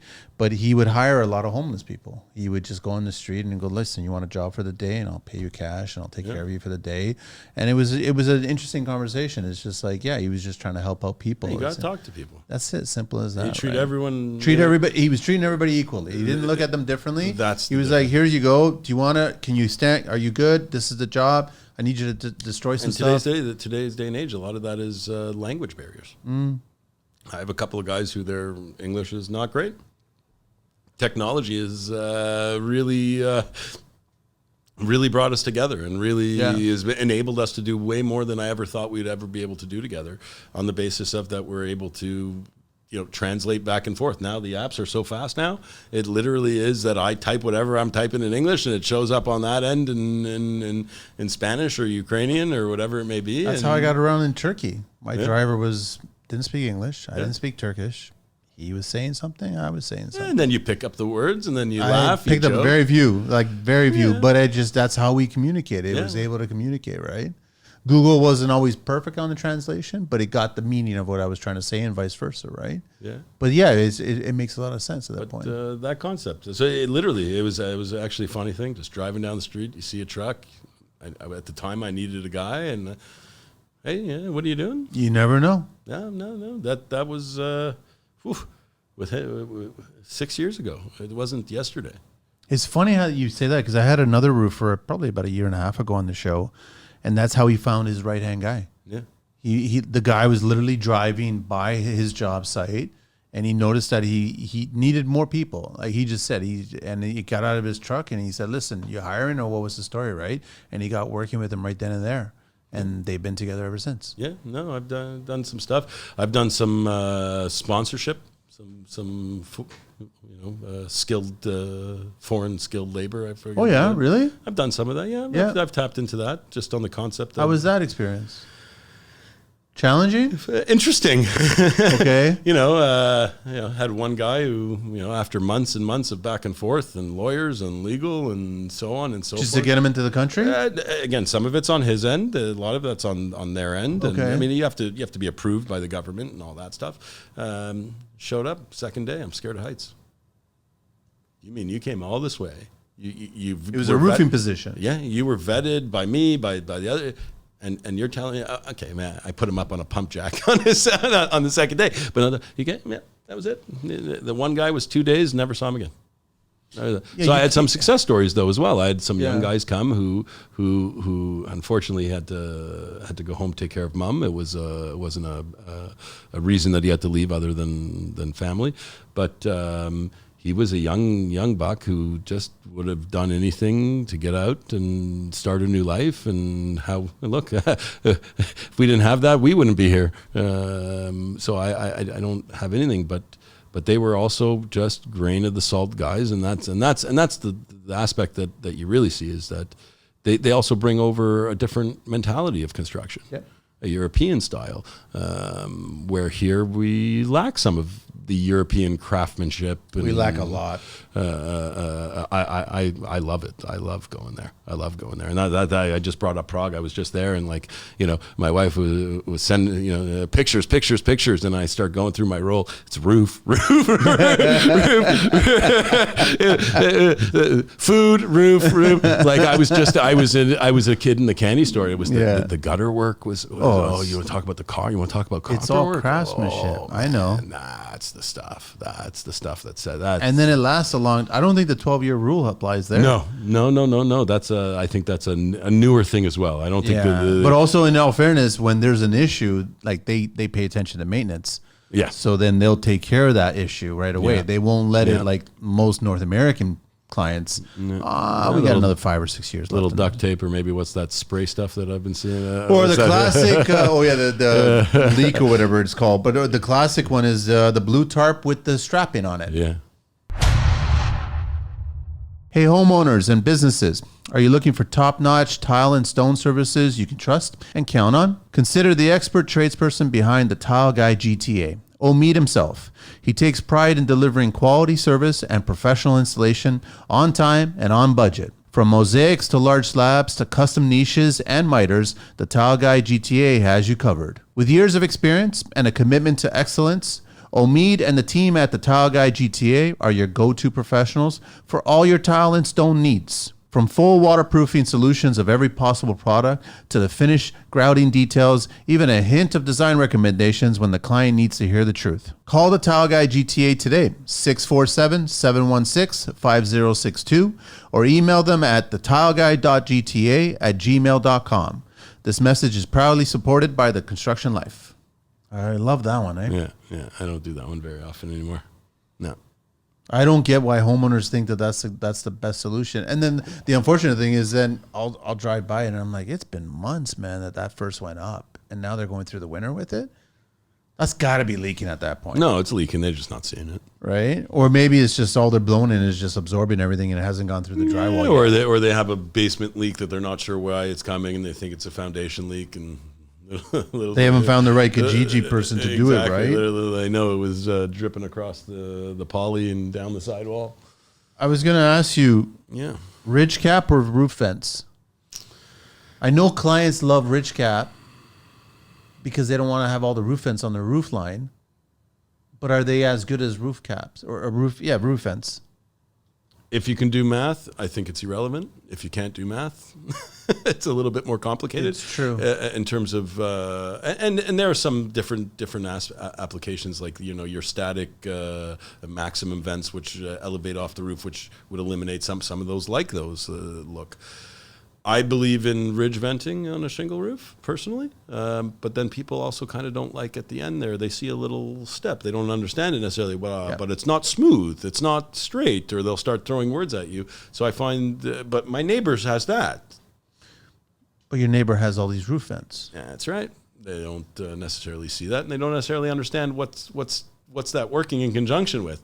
You know, it's great that you have all those vents, but your soffits are closed. Yeah, that's the other issue too.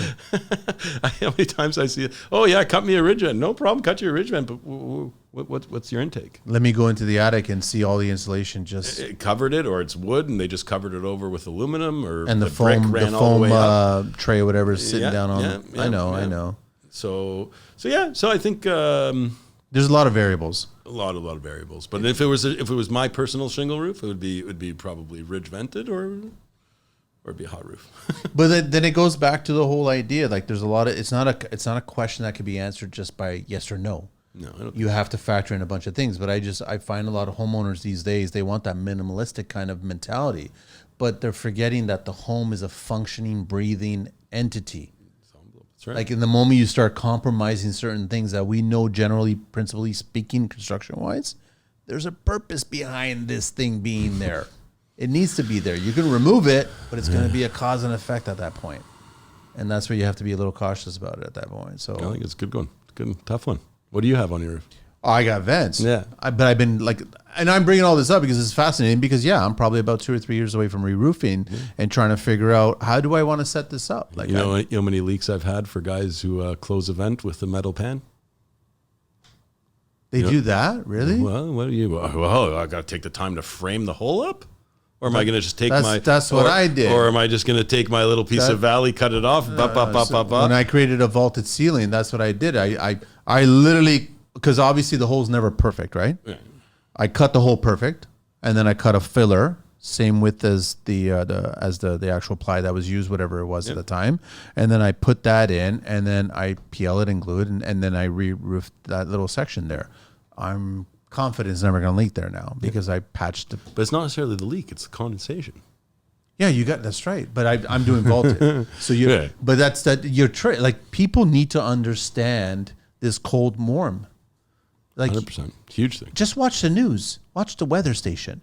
They talk about it all the time. All the time. People don't get it. When I tell people a condensation leak, their head explodes. What do you mean? How is it? Is there a pipe there? Is there water there? Yeah. Like what's going on there? Head explodes. No, it's hot and cold. It forms condensation. I tell people all the time, what happens when you have a metal pipe sticking out of your roof and all the hot air is coming to this one pipe?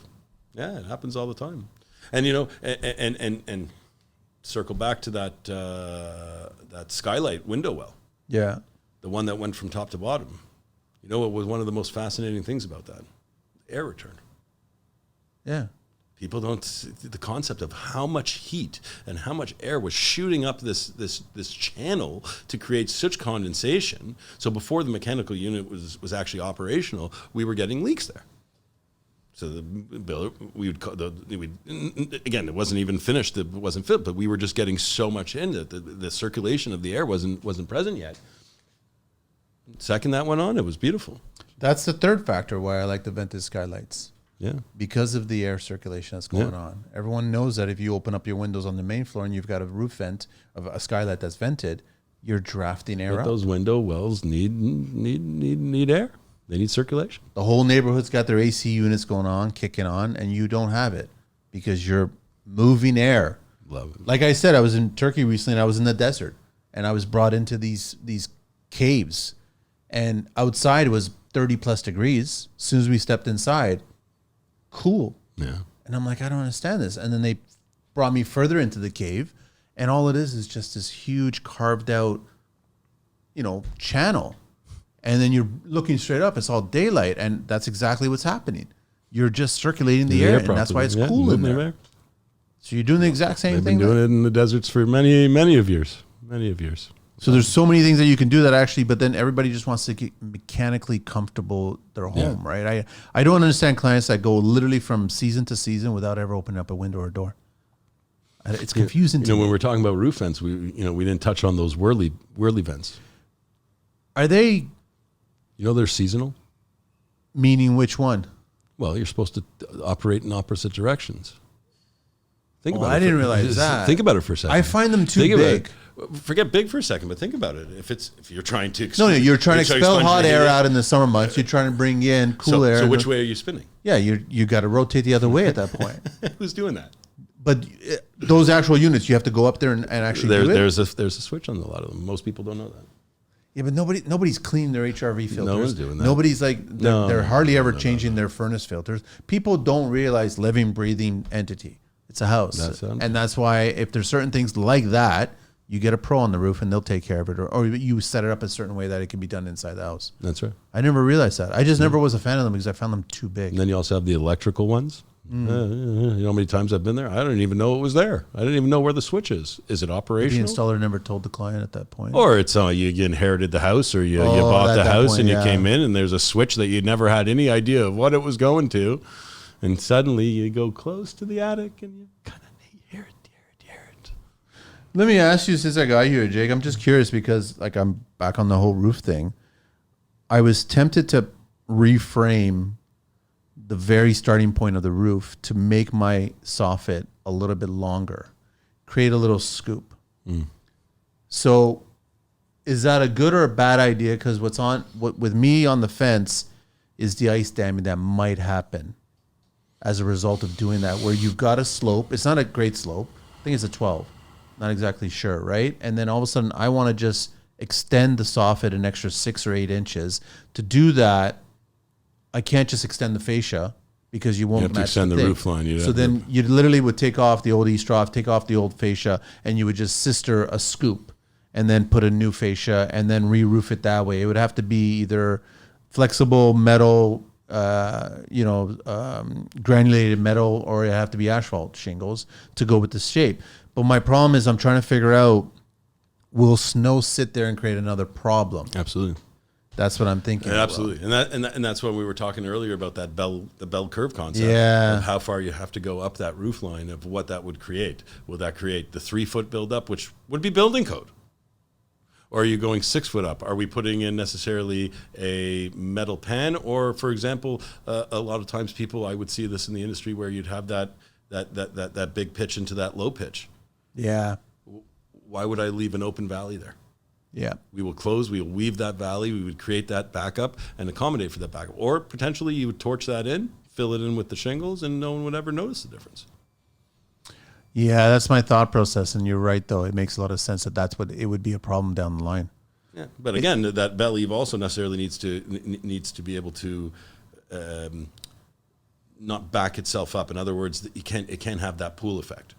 Can't have that ponding effect. No, it still has to be a slope going out. It can't just be like it goes down and then it goes straight. That's correct. It can't. It has to kind of keep on going down and then going slightly down where you still get that little extension. And even then, it also probably would require a little bit of a cricket on the connection point. At that point, yeah. The connection, just at the point where the bell would meet the main pitch, you just have a little bit of that cricket just to deflect it. Again, just making sure, let's say if your gutters are running to the side, we want to be able to deflect that water towards the actual downpipes versus collecting and ponding necessarily in the middle, going back to those oversized runs that we were talking about earlier. It makes sense. No, I just want to ask a pro. Yeah. That's why I do the show. Good one. I love it. I just like the look of it. I got to do the 12 questions with you. Sure. Anything else you want to share? We covered quite a bit. Yeah, I hope so. I don't know. I love it. Are you working on a ZZ project right now, or you got something coming up with them? ZZ right now, we've wrapped up a few projects. We have one coming up, rear addition. They have some they have I was just talking with Campbell, the big boss there. They have some services coming up, and we got we got a nice one coming up, talking about a bell curve. We have a beautiful standing seam. They're doing a reface of a beautiful, beautiful home. So rebricking the whole face, change the whole front roof from a straight roof. We're doing a nice bell curve front. It's a nice look. If treated right, yeah. If brought into the right level. Now I find that some of it's kind of, because it's fashionable, it's lost a little bit of its coolness to me, maybe. But on a situation like that, where it's a detail or it's something like that, it's going to be fire. It's going to look really nice. We haven't even got I don't think I'll ever see thatching in Canada. Someone literally just asked me about. Would it work in like a really woodsy kind of cottage? Would it work? I mean, when the guy asked me about it, I said, "Is this for your cabana? Is this for your pool cabana? Is that like what are we?" This was for his house? No. He one of the builders messaged me just the other day, was asking me about it. I have no idea. Like, who would do it? I would have to start figuring that out. There are probably a couple of guys, I would assume, in Ontario. There's some organic. I follow a guy on social media, but he's in the UK but again, is he in the UK or? Yeah, UK, Ireland, one of the Nordic countries. Exactly. Yeah, exactly. So it should hold up and it should work, but I would love to get into that. That would be. I find it so relaxing just to watch it. But that would be cool. It's yeah, a the skill. bushels and the way they shave it, and they can make it like match the hills. Yeah, I love it. Yeah, no, but I think he's probably thinking maybe when he puts in a pool or something, that would be like the cabana stove shopper. I think it'd be really cool. Maybe been on too many resorts or something like that. And I don't know. Could be. But then I guess the last I'm a fan of, and you still see it in Canada, is slates. Yeah. Right. It's beautiful, but you need the right person. Yeah, we really do. Right. Really but then those are some of the products. I know that there's some companies that are coming out with knockoff versions of them. We're back to that same concept of the synthetics. So synthetics, easier to install, easier to work with, easier to cut, less of a mess, less of the skill guys needed, less crew needed. Can go on and on. It's terribly expensive. But again, go back to the tricks that I love. Yeah. Is the repair on a slate roof. how to be able to get up and behind and be able to loosen things without damaging everything. That's where that's a service, not a wind damage shingle. Come on. Jake, thanks so much. I got to do the 12 questions. MZL Roofing and Metal Works, www.mzlroofing.ca, on IG under MZL_roofing, and his phone number is 647-400-7663, and his email is info@mzlroofing.com. What's your favorite construction word or phrase? Should have been an accountant. Well, yeah, you know what? I think every tradesperson should be an accountant first, so they understand if they're making money or losing money. Well, that's why it's always comes down to that. Least favorite tool? Ladder. Yeah. That thing scares me so much, man. Every time I get up and down, the guys laugh at me. They all look at me like I'm a big chicken, and I'm the like, older I get, the more I think it moves on its own. It moves. The belly of it. And again, some of these are 250 pounds. You're tickling my brother's making fun of me right now, but I'm 220. You throw a bundle on there, we're over the 250 weight. What do you miss from your childhood? Fun. Just having a good time. Just having fun. What construction sound do you love? Depends on the day. If it's torch day, I love that sound of the spraying torch. I do. Yeah. If I'm shingling, I love the bam bam bam bam bam. Dun, dun, dun, the rhythm. And then, but you know what the sound is? It's that sound of the 6-nail. Not the pop pop pop. It's the pause, and then Then you know or then it's a metal day. That wobble of the metal. I wonder if that's how roofers knock. I love it. It's great. It's a roofer at the door. What's your favorite beverage? Thank you so much for the tequila. Yeah, tequila. What turns you on and off in construction? What turns me off? Having to be on all the time. Yeah, it's always on. You're going to bed and you're like, you forgot something or you did something or you're just always on. What do I love about it? The next email, you have no clue what's going to happen in your day. The next email, guy's bringing you to a podcast because I'm in construction. It literally the next email, your month has changed, your year's changed. Every phone call, every time the thing rings, it's like, wow, what's that? I love that. I love the excitement. I love that. I love the excitement. It's a great way. Favorite curse word? Each one has its own use at the right time. I don't know if there's one I like over the other. They're all equally balanced. I swear like a pirate. So we're in construction. What do you mean? There's lots of people that swear. Exactly. I don't know that there's one. No. Favorite vehicle in the entire or any mode of transportation? Favorite vehicle? I think probably every guy would say the classic, like a classic vehicle. But I'm going to go away from that. I'm going to say crane. A crane? Crane. Like an actual construction crane? Yeah, like those big crane where they're running down and the guy's driving from the back. You know what I'm talking about? Those ones with the big ball on the front? Those ones are crazy. I know what you're talking about, yeah. Those ones, I'd love to get behind one of those. I'd love to try to experience that one. Can you imagine that? That would be kind of cool. Yeah, I think those are fascinating. What profession other than your own would you like to attempt one day? What profession other than my own? I don't know. I love the roofing too much. I mean, I think construction. It's not just roofing. The industry.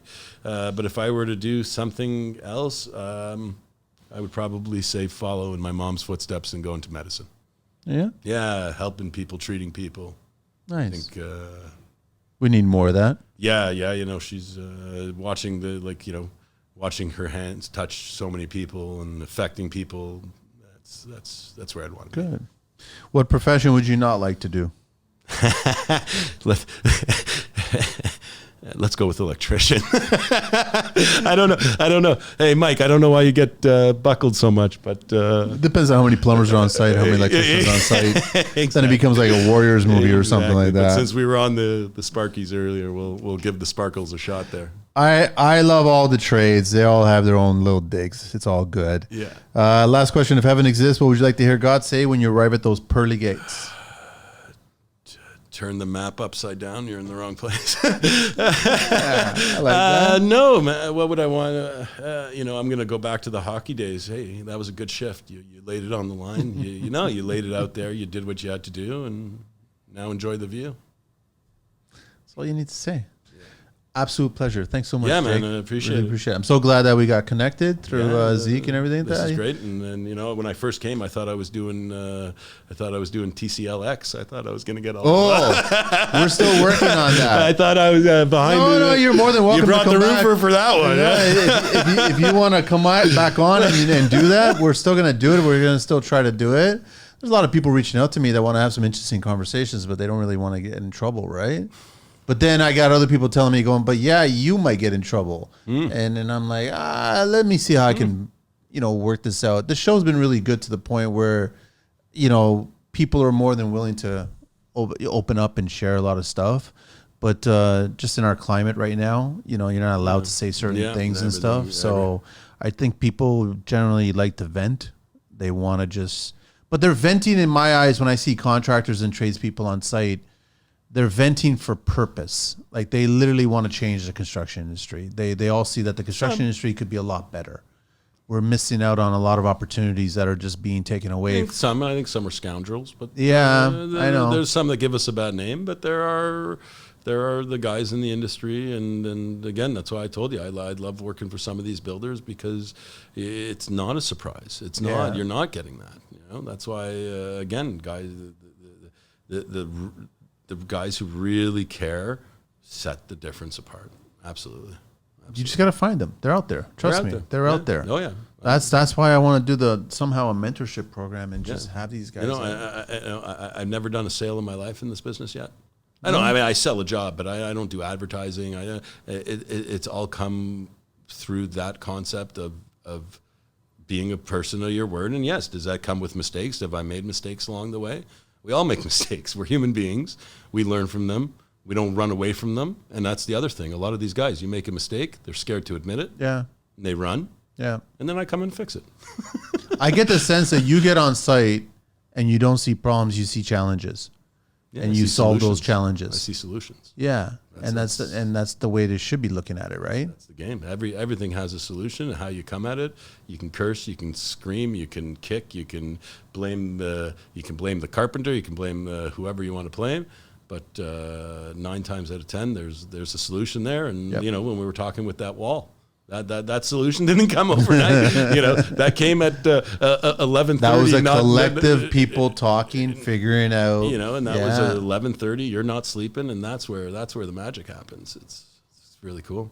But appreciate all the you. best to you, man. Come back anytime. Maybe we'll get you and Zeke on the show, or try to get a few more of the boys from the team there, and we just continue talking. Yeah, that would be amazing. Construction, man. Looking forward. Thanks so much. I appreciate it, man. Likewise. We're out of here.